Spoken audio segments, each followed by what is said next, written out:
probably hated him because I think I hated everyone in the room. Yeah. So, and he doesn't know that I'm just saying this right now, and he doesn't know, and I want to apologize for hating because he's one of my favorite people to watch now, and his name's John Paul Rivera. Everyone, round of applause for John Paul Rivera. Yay. Yay. TJ White, everybody. All right. Okay, I guess not.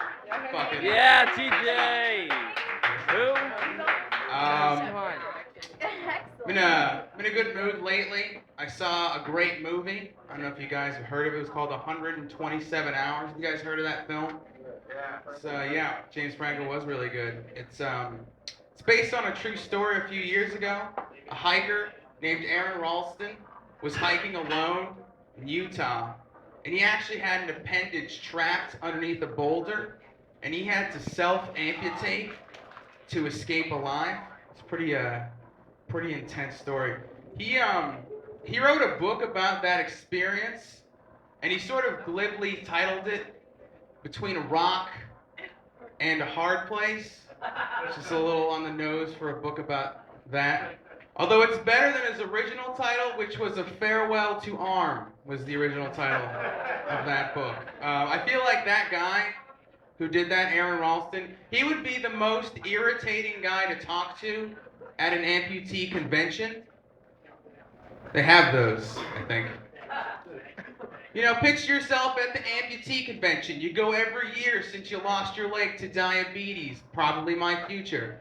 You go up to Aaron Ralston. You're like, hey man, how'd you lose the arm? That's what I assume you talk about at those conventions. You're not going to ask about his 10-key typing or his piano playing. It's, how'd you lose the arm? And I bet you save a lot of money on gloves. So you're like, how'd you lose the arm? And he'll be like, well, I was hiking alone. I had to self-amputate to survive. It was an amazing story of human perseverance and the will to live. I wrote a best-selling book about it. They made a movie about it, critically acclaimed. And you know, he's probably a polite guy. He's gonna look at you and be like, well, how did you lose your leg?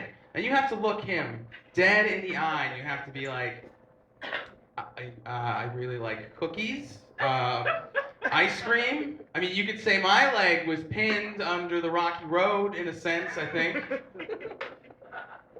I got a head nod. I got a head waggle on that. That was a completely hypothetical situation. Why are you so upset?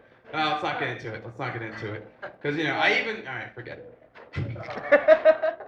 I think that's, I know for a fact, you guys who were here last week, sorry, this is going to be very similar to that, that robots are evil. And I think you only have to take a look at one piece of evidence to know that robots are evil. The film RoboCop is about a half robot, half police officer who makes 0 arrests and kills dozens and dozens of people with the giant fictional gun that comes out of his thigh, just mowing them down. I assume there's some kind of van that does the paperwork and just follows him, I guess. That's what I assume, I don't know. I assume they have like a box they check off. Justified homicide, RoboCop killing, something like that. What else do I want to talk about? My mom was a comedian in Boston when I was like a little boy, and exactly. When I was a little boy, my mom was a comic in Boston, and she was actually so into stand-up comedy, she moved my entire family from Waltham, Massachusetts to Los Angeles because she had a dream, everybody, of being the funniest waitress in Hollywood. That's, I think, what her goal. And it's not so nice, I guess, to slam my mom like that, but it's also not that nice to move your son from his comfortable home all the way across the country so you can try to sell your spec scripts for Murphy Brown. Do you guys remember Murphy Brown? Because I do not. I don't remember Murphy Brown. I looked it up on the internet. Apparently it was about a news reporting velociraptor, I think. I looked it up on Wikipedia. You guys know the dictionary. Oh, never mind. I'm not going to do that. I'm trying to keep this clean because I'm trying to turn this stupid tape. I've been doing comedy like well over a year. I still don't have any video. So yeah, and My mom moved us all out there. I also met my grandfather recently. Mhm. I had never met the guy before. And the reason I had never met him was because my father had one day sat me down and he told me about all of the vicious physical abuse that his father, my grandfather, had put him and his siblings through.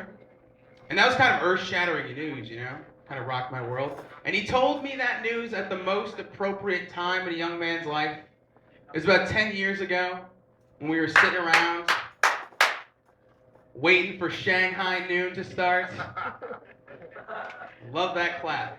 Really pulled the energy out of that. So we're sitting around waiting for Shanghai Noon to start, you know. And I know what you guys are probably thinking, oh my God. Shanghai Noon came out 10 years ago? Yeah, it's been 10 years since Shanghai Noon came out, guys. Think about that. 10 years. Make sure, flash me at one. All right. So here's a tip for all you would-be fathers. I'm looking at you. Wait till we get to 10. Here's a tip for all you would-be fathers. When you're going to tell your children, your son in particular, about the vicious physical abuse you endure as a child, don't tell them at a movie where the violence is so wacky and appealing, you know? It's really going to mess with you. So I finally met my grandfather, and I guess I'm not as convicted as a person as I thought I was, because I thought that I would hate my grandfather forever.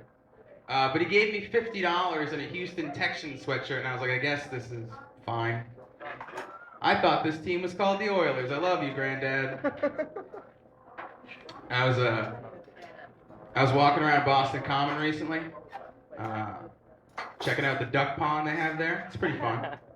They have, you're not supposed to feed the ducks, so they have signs up. But rather than just have signs that say, don't feed the ducks, which would be enough, they have 5 different reasons on there. They try to bombard you about why you shouldn't feed the ducks. Yes, it is. Reasons like, it causes dependence, you know? It's bad for the ecosystem. It causes human-duck altercations, is one thing it causes. Which sounds less like a reason not to feed ducks and more like the driest description of a cartoon that I've ever heard of.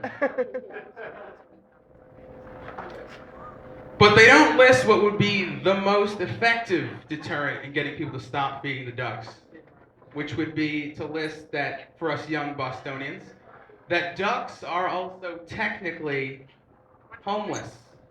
So, young Bostonians, if you see one, don't give it anything. Just turn up your iPod and pretend you didn't see it. It's kind of a social thing. We all do it. I give what I can, which is very rare now because of debit cards. Finally. What am I going to close on? I'll close on this little ditty. I love breakfast cereals. One of my favorite breakfast cereals as a kid was Kix. Kix is kid tested, mother approved, much like my father's apathy towards me. It's kind of a zinger. Can you stop that? What am I at? 8:24. Good, stop it. All right, good. That's good enough. Stop.